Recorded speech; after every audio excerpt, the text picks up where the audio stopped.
Ecclesia Goyim. Yitzhak goes, come here, boy chick. Come here, Yaakov, come here. I'm going to bless you, and here's the blessing. My wife, Rebecca, is going to be the mother of millions, myriads, and myriads of physical descendants that can't, by definition, be little tiny Jewish Israel. It can't. And he said, now I'm going to take this blessing of physical multiplicity, and Jacob, come here. I am going to bless you, and you, here is a prophecy. Isaac prophesying over Yaakov, Israel. You will become an assembly of nations. You will become an assembly of Gentiles. What do most Christians think that they are? They're not Jews, they are a church of Gentiles.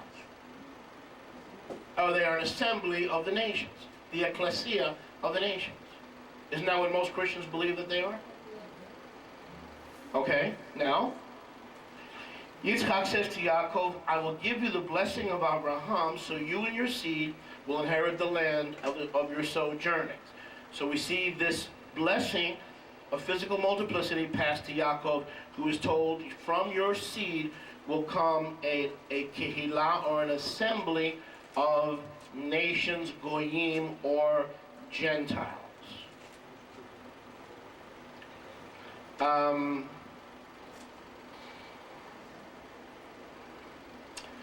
so many things we could cover, but I want to fast forward to Genesis, Bereshit 35.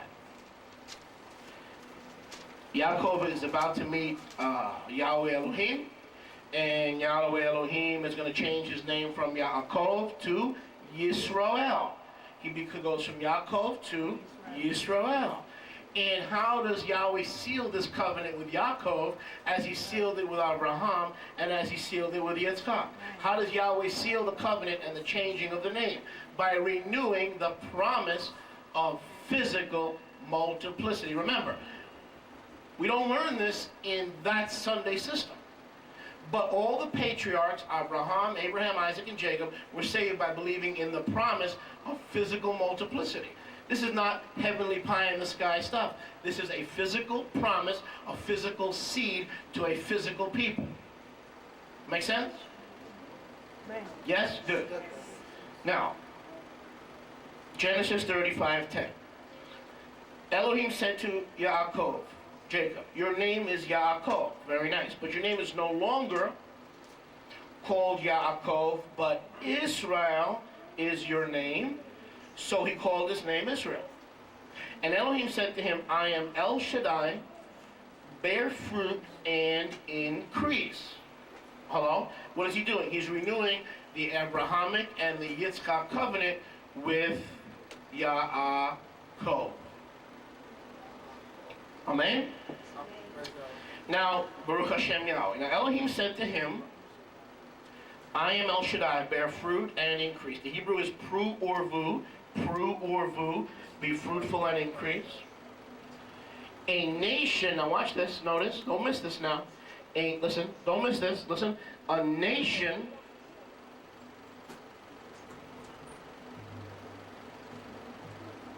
and a company of nations will come out from your body. So what's going to come out from Jacob's body? A nation and a company of nations. The nation, here's Yahweh's prophesying when he's changing Yaakov's name. The nation is Jewish Israel. The assembly or congregation or church or ecclesia of nations is non-Jewish Israel or the other house of Israel. Look at that scripture. I know I look cute and whatnot, but look carefully at that scripture. Because once you understand that, we can move forward. Yahweh told Yaakov that from now on, I'm going to take this promise of physical multiplicity, I'm going to divide it into two groups.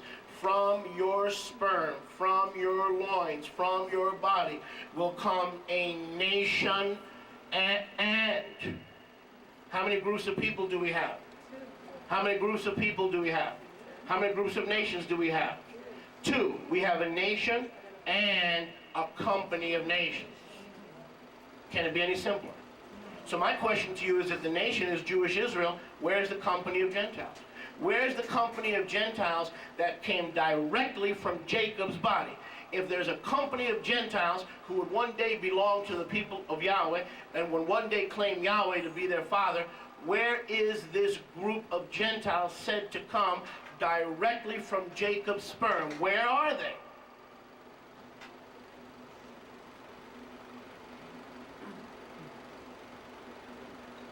Well, as we're about to find out, Yeshua came to restore and regather two houses of Israel. We're going to see that later on. We're going to see Yahweh take the people of Jacob, divide them into two groups to fulfill this prophecy. That from Jacob's body would come a nation and a company of nations. He divided Israel into the northern kingdom and the southern kingdom, and took the northern kingdom and said, are you ready to go on a 2,000-year vacation? Do you have your bags packed? Are you ready to roll? Are you ready to disappear? And so they started disappearing. But how did Yahweh make the 10 tribes disappear? And how did the 10 tribes become the lost 10 tribes of Israel? Well, they went to Ethiopia, they went to Zimbabwe, they went to Kenya, they went to Ireland, they went to Scotland, they went to the British Isles, they went to Spain, they went to Cuba, and now they started intermarrying and assimilating and mixing with the nations of their exile. And today, no one knows who's who. They are Gentiles. The 10 tribes mixed and assimilated and intermarried with the nations, and they became the latter-day Gentiles. Do you understand what I'm saying? Yahweh divided the people of Israel into two separate houses so that the 10 tribes would no longer look like the 10 tribes, but they'd look and act and talk and eat pig like Gentiles. And disobey the Shabbat, the Sabbath, like Gentiles. What else do you expect Gentiles to do? Do you expect them to keep the Sabbath? No. Do you expect them to keep the dietary laws, or do you expect to find them at Red Lobster?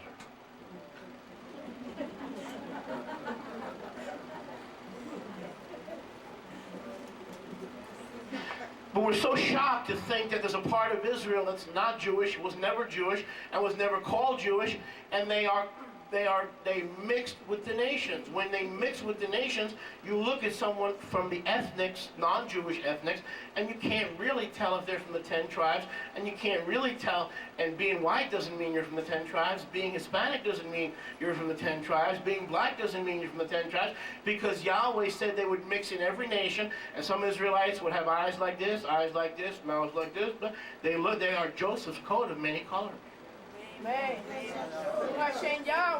And here's a tip of what the two houses is not. If you hear that the Israelites are only white Caucasians, run from that like you'd run from a rattlesnake. Yes. On the other hand, if you hear that the whites are only Africans and that the black men are the angels and the white men are the devils, that's the other extreme of this teaching. And these are two extremes that are not of Yahweh. Right. Israel is neither white or black. Israel is a mixed multitude. Amen. The ones who left Egypt were a mixed multitude. The sons of Ham and the sons of Shem joined and left Israel together, Egypt together. Moses was a Shemite who married a woman of Ethiopia. I'm not too good, I'm not really a biologist, but that would make their children of neither black or white, but of dark skin. Are you with me? So that Israel is a mixed multitude. So this is not a teaching of, if you ever hear that, well, the white nations of Europe are Israel, that's not of Yahweh. And neither is the other extreme, that the black nations of Africa are Israel. Israel is in every nation, every tribe, every village, every hamlet of this earth. It's making sense? Baruch Hashem Yahweh. Hallelujah. Hallelujah. Baruch Hashem Yahweh. Hallelujah. Baruch Hashem Yahweh. So from Genesis 35 verse 11 we see that from Yaakov's body would come a nation and a what? A company of nations. And most Christians, they say, well, we're the company of nations. We're a congregation of nations. There's no Jew, there's no Greek, there's no male, there's no female. We are just a congregation of the nations. Say that again, congregation of the nations. Well, Yahweh said from Jacob would come a congregation that would be out in the nations. And the Messiah came to bring that congregation back and open their eyes to who they are. Let's continue. Oh, Baruch Hashem. Baruch Hashem Yahweh. Praise Yahweh. Okay. We fast forward now to Bereshit, Genesis 48. Genesis 48.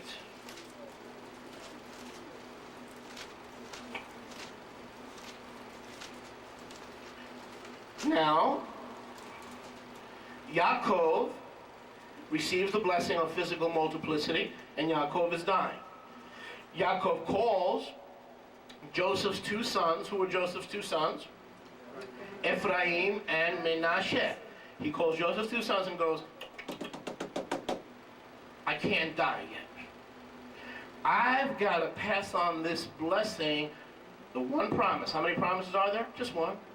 Through the promise of physical multiplicity, all the patriarchs got saved. Through the promise of physical multiplicity, the Messiah would come to that and through that chosen nation, but there's only one promise. There's only one promise. Amen. Through the promise of physical, Yaakov said, I can't die just yet. I never thought, Yosef, I never thought I'd see your face again. Yosef, I never thought, but now I see your grandchildren's face. I see the face of Ephraim and Menashe. Yahweh has really answered my prayers. Amen? He takes his hands, he crosses his hands. The right hand is the arm of the Mishpat Bachor, the firstborn. This hand is reserved for the firstborn. That's where Yeshua sits at the right hand of Yahweh. He's the firstborn. Psalm 22, Hebrews chapter 2. He's the firstborn among many brethren.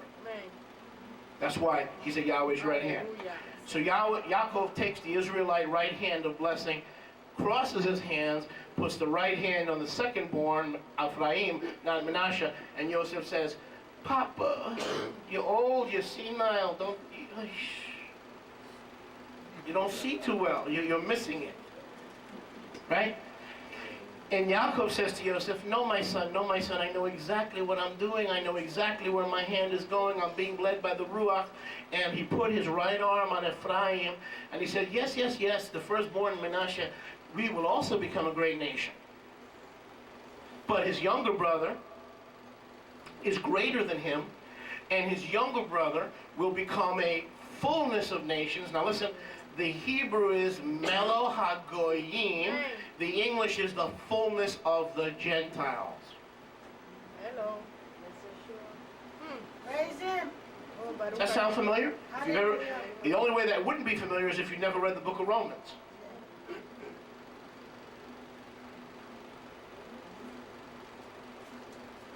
So Yaakov can't die until he takes his right hand, takes it away from Menashe, crosses his hand, and puts his hand on Ephraim, and we're going to see what he said in verse number 19. His father said, I know, my son. Menashe becomes great also, yet his younger brother, Ephraim, is greater than he, and his seed, the Hebrew word zerah, it is a physical promise, it is not a spiritual promise, shall become the completeness of the nations, the Melo HaGoyim, or the fullness of the Gentiles. So the seed of Israel, Israel will become the fullness of the Gentiles. Was Ephraim Jewish? No, because there were no Jews in those days. Was Ephraim an Israelite? You bet your bottom dollar, because he was the grandson of Israel. If you're Israel's grandson, you're an Israelite. Does that make sense? And yet he wasn't Jewish. Matter of fact, who was the first Jew? Huh? Judah. Correct. Judah was the first Jew. But he was not Judah, he was Ephraim. He was Ephraim. So, now if we go to Genesis 49:10, Yahweh says through Yaakov in a prophecy, the scepter will not turn aside from Yehudah, the lawgiver between his feet, till Shiloh, or the Messiah, comes. To him shall be the obedience of the people. The Hebrew terminology is very interesting. It can be alternately translated in Genesis 49:10, the obedience of the people, or the gathering of the nations. It's actually a better translation, is the gathering of the nations. So Ephraim's seed would fill the nations, and Shiloh would come to regather that same seed in the nations. Yeshua came to regather the seed of Ephraim and Jewish Israel that fill the nations. Now let me ask you a question. If you go out to the gas station today and pay ridiculous prices for gas, and fill your car with petrol, how much room in the gas tank do you have once your tank is full, how much room do you have for more gas?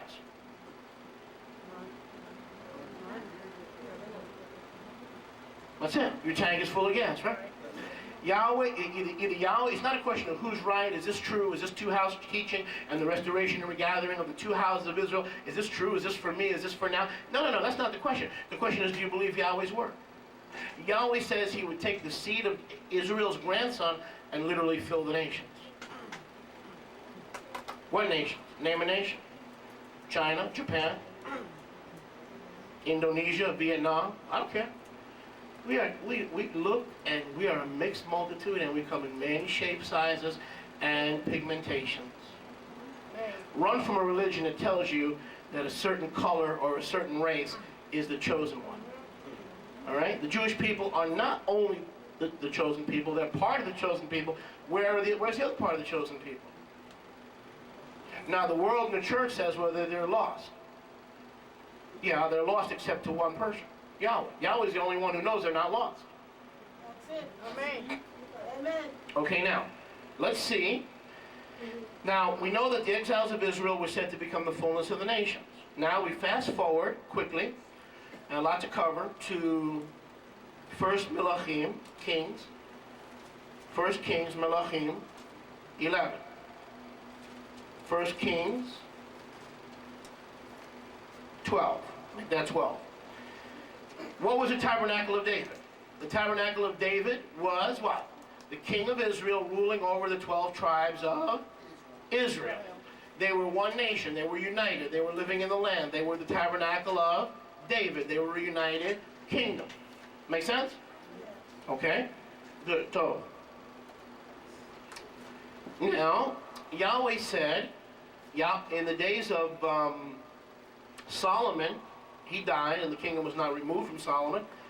When Solomon died, Yahweh said, I will take the kingdom and give 10 tribes to who? Jeroboam, son of Nebat, for the sins of David and the house of David. The Yahweh said to David, I will leave one tribe in Judah as a light, meaning the Judah, but the other tribes I will give them, not in the life of your son Solomon, David, because I don't want to break your heart, but after Solomon, in the days of his son Rehoboam, there will be another, the servant, who will become the king, Jeroboam, and he will pull away 10 tribes from the house of David. Remember that? He'll pull away 10 tribes from the house of David.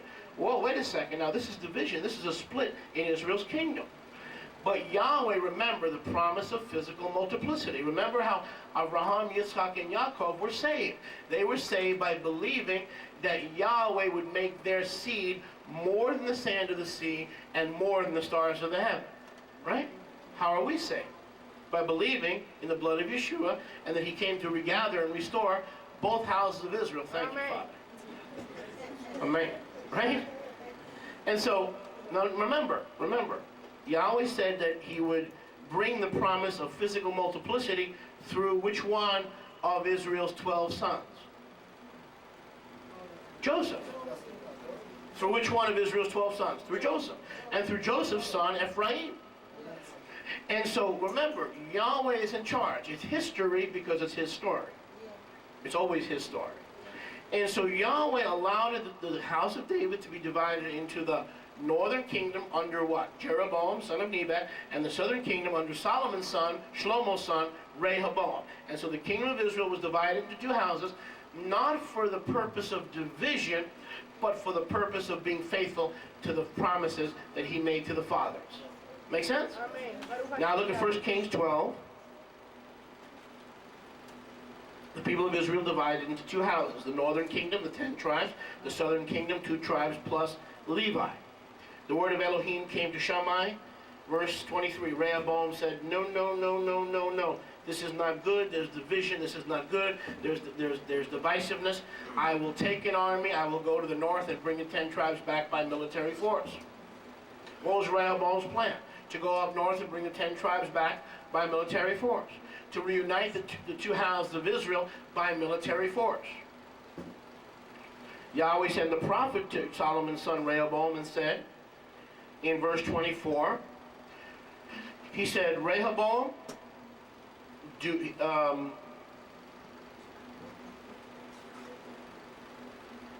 verse 21, you'll see he chose 80,000 men to fight against the north, the house of Israel, also known as the house of Ephraim. Listen, when we say that you are Ephraimites, when we say that you're not Jewish Israelites, but that you are Ephraimites, what we're saying is not that you are from the tribe of Ephraim, but you are from the other house of Israel, or the northern house. The northern house of Israel was collectively called the house of Ephraim. The southern kingdom, Judah, was collectively called the house of Judah. But in the house of Judah, there were how many tribes? Judah, Benjamin, and Levi. Now, I am a Jew, but I don't know which of those three tribes I'm from unless Yahweh shows it to me. So Judah is a collective term for three tribes. Ephraim, the house of Ephraim, is a collective term for the 10 tribes of the north. That doesn't mean everyone here is a direct descendant of Ephraim. The 10 tribes collectively became known as Ephraim, and so you are definitely from one of those 10 tribes. Which tribe, I don't know. The Father would have to reveal that to you personally in order for you to know that, okay?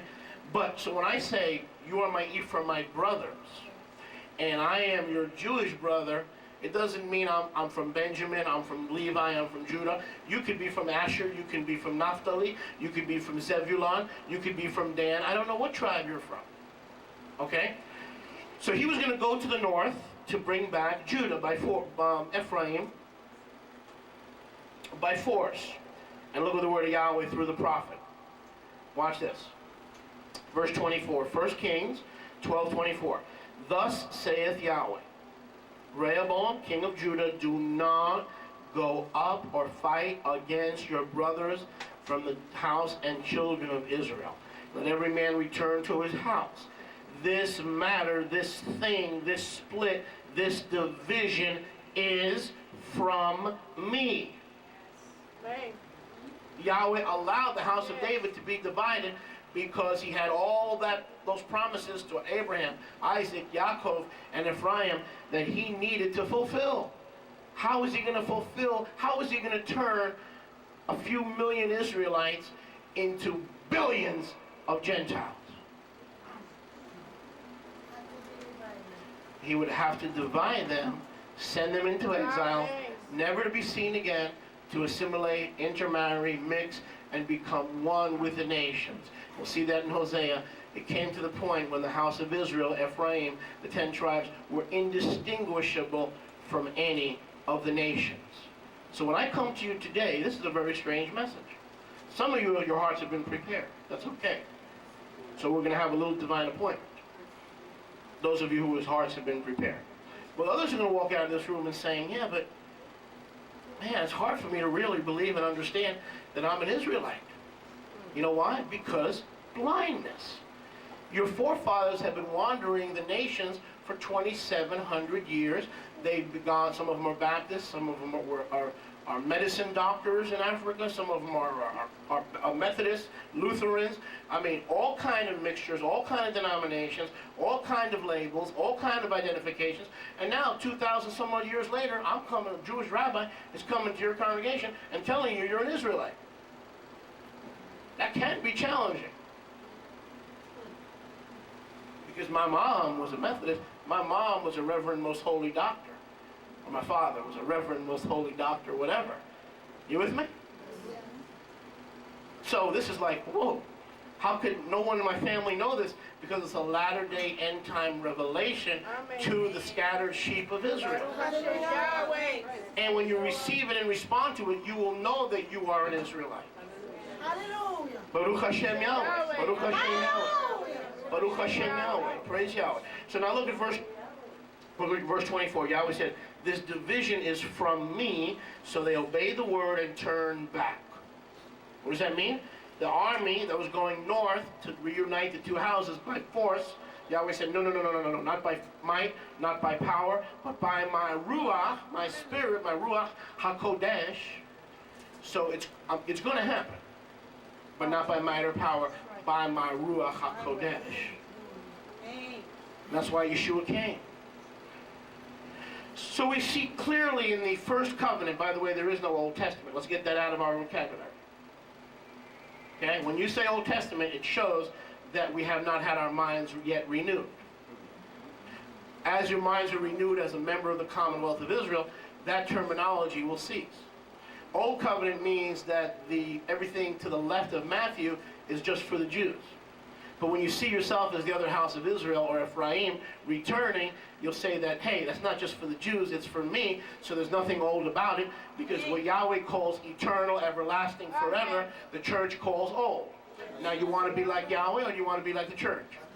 Yahweh says it is everlasting and forever and eternal. The church says it's old. So let's take that out of our vocabulary. There's no old covenant or new covenant. There's the first and the renewed covenant. First, there's the first covenant and the renewed covenant. Baruch Hashem Yahweh. Praise Yahweh. Now let's go to the renewed covenant.